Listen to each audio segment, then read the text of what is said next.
Bonjour, on se retrouve aujourd'hui pour parler d'un pistolet américain, l'Automag 2, qui utilise la cartouche de 22 Magnum. Mais avant de voir l'histoire de ce pistolet et surtout de l'essayer au stand, un grand merci à la commanderie de Navarre qui me confie cet Automag et toujours un grand merci au soutien de la chaîne, que ce soit via Tipeee ou Player, et que je vous invite chaudement à rejoindre grâce au lien en description. Quand on pense à un Automag, on pense surtout à la version en 44 AMP que l'on peut voir dans la série Inspector Harry.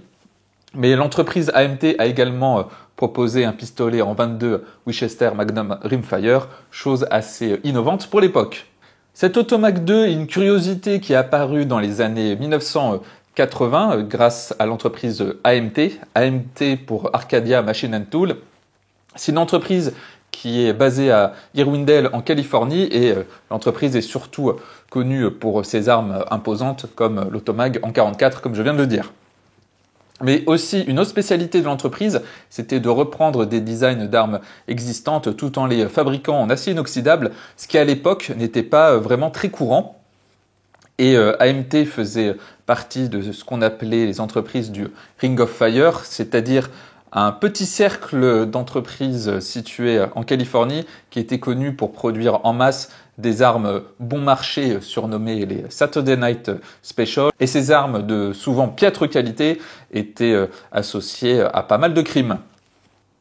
L'entreprise AMT va connaître de nombreuses difficultés financières, en partie dues à la qualité de certaines armes, et l'entreprise va finir par faire faillite. Mais avant de fermer ses portes, AMT a changé plusieurs fois de propriétaire. D'abord, Irwindale Arms l'a racheté, puis en 1998, c'est au tour de Galena Industries, qui est une entreprise, elle, qui n'est pas californienne, mais qui vient du Dakota, qui va reprendre la production jusqu'en 2001. Et ensuite, ça va être Crusader Gun Company, qui va devenir ensuite High Standard, qui a repris AMT.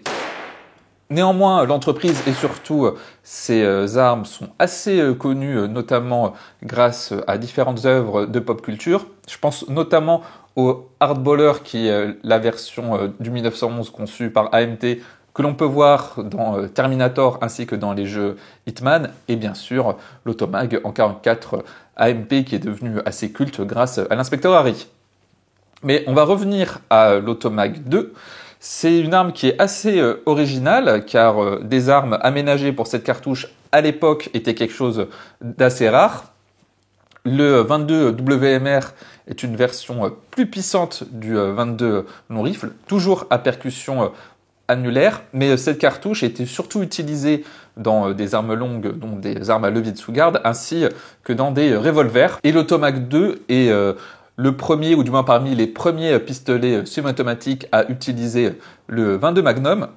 Le tout premier Automag 2 sort en 1987 et l'arme est disponible en trois versions. Une version à canon long avec un canon de 6 pouces, une version classique qui est celle-ci avec un canon de 4,5 pouces et une version compacte avec un canon de 3,65 pouces, version qui est plus facile à transporter mais qui va avoir un chargeur réduit à 7 cartouches. Dans cette configuration, l'Automag 2 mesure 21 cm et a un canon de 11,5 cm. Et au niveau du poids, il pèse 830 grammes avec un chargeur vide.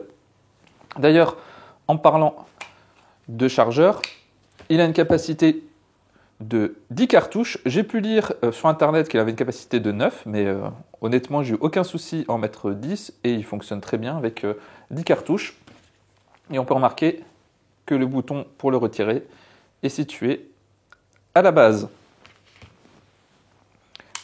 C'est une arme simple action et on a une sûreté ici que l'on active, et quand on va activer la sûreté, on va faire apparaître un bloc devant le percuteur pour que le marteau ne puisse pas le frapper. Mais on peut tout à fait relâcher le marteau avec la sûreté engagée. Notre arrêtoir est, somme toute, assez classique et il nous servira lors du démontage que l'on va voir tout à l'heure. Au-dessus, on a une glissière qui est ajourée Côté organe de visée, on a un guidon extrêmement visible qui est de couleur orange-rouge et une hausse réglable en dérive et en élévation. Hausse qui est extrêmement visible et qui me fait penser un peu à une bicyclette vue de devant, mais ça fonctionne très bien en cible et ces organes de visée ont été construits par l'entreprise Miller. L'arme est en inox, on peut voir une finition un peu brossée ici. Après, c'est une arme avec des finitions un peu brutes. D'ailleurs, on peut remarquer que le marquage AMD Irwindale n'est pas parfaitement droit et que l'on n'a pas de grippe à l'avant ni au niveau de l'arcade de pontée. Question fiabilité. L'Automag 2 est fiable si on le lubrifie bien et si on utilise le bon type de cartouche. Avec des CCI Maximag FMG et Winchester Super X FMG, j'ai eu aucun souci. En revanche, si on utilise des ogives à tête creuse, on a pas mal d'incidents de tir et les munitions de chez RWS ne me semblent pas assez chargées pour assurer la fiabilité du pistolet.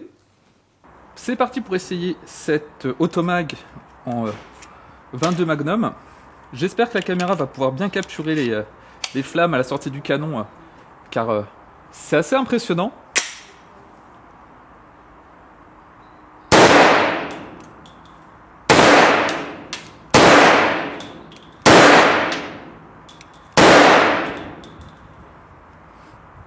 Et c'est rigolo le décalage entre le bruit et le flash et la quasi-absence de recul. Dans un certain sens, il aboie, mais il ne mord pas.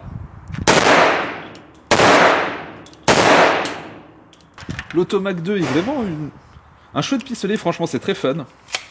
C'est plus une arme pour le plinking, le tir sportif. Avec la CCI Maximag, j'ai eu qu'un seul incident de tir, je pense, parce que l'arme commençait à s'encrasser. Ce qui fait que c'est une arme qui est relativement fiable si on utilise les bonnes cartouches. Et ce qui est rigolo, c'est le décalage entre la flamme, le bruit et le recul qui est extrêmement faible. Ce qui fait que même si on n'a aucun grip sur la poignée, bah, il ne bouge pas en main. Les plaquettes en plastique sont suffisantes.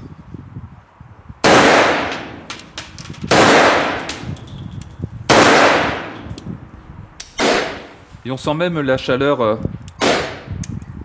lorsqu'on tire. C'est vraiment une expérience très agréable. Et je serais curieux de voir les armes plus modernes qui utilisent le 22 WMR. Le démontage de l'Automag est très simple. On procède aux mesures de sécurité. Et on va commencer par retirer l'arrêtoire afin de séparer l'arme en deux. Donc je vais mettre ma culasse en arrière.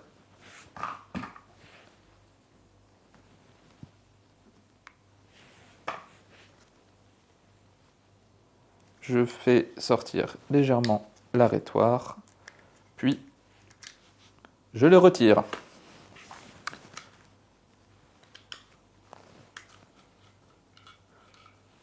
Je sépare l'arme en deux.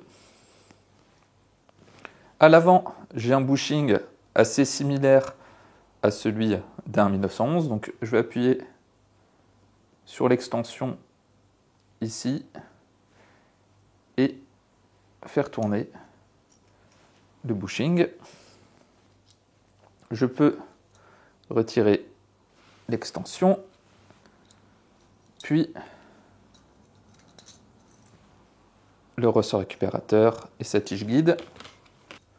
Ensuite, je vais retirer le bushing et contrairement à 1911, le canon ne va pas sortir vers l'avant, mais vers l'arrière.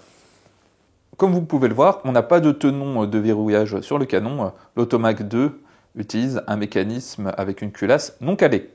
Au niveau de la carcasse, on peut remarquer notre petit éjecteur ici Et cet éjecteur, il faut faire attention à ne pas le perdre, car il n'est pas maintenu par une autre pièce et on peut le retirer pour le nettoyage. En inspectant la chambre, on peut voir qu'il y a des petits trous tout autour de la chambre qui vont servir à faciliter l'extraction de l'étui. Je rajouterai une photo pour vous les montrer car c'est un peu difficile de les voir avec la caméra. D'ailleurs, les étuis tirés disposent de traces bien spécifiques et on peut facilement reconnaître les étuis éjectés avec l'Automag. Cet Automag 2 est très sympa à utiliser, franchement l'expérience de tir est très agréable et tous les tireurs qui l'ont essayé ont apprécié cette arme, même les gens qui sont sensibles au recul, car même si l'arme fait beaucoup de bruit et produit un grand flash lors du tir, le recul est extrêmement faible.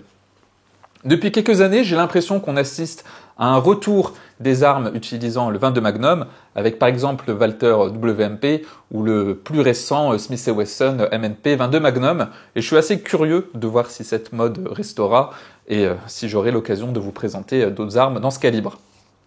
En tout cas, j'espère que cette vidéo vous aura permis d'en savoir plus ou de découvrir cette Automag 2. Je vous invite comme d'habitude à vous abonner à la chaîne si ce n'est pas déjà fait. Et si vous le pouvez, à rejoindre le Tipeee en description. Sur ce, on se dit à bientôt pour une prochaine vidéo.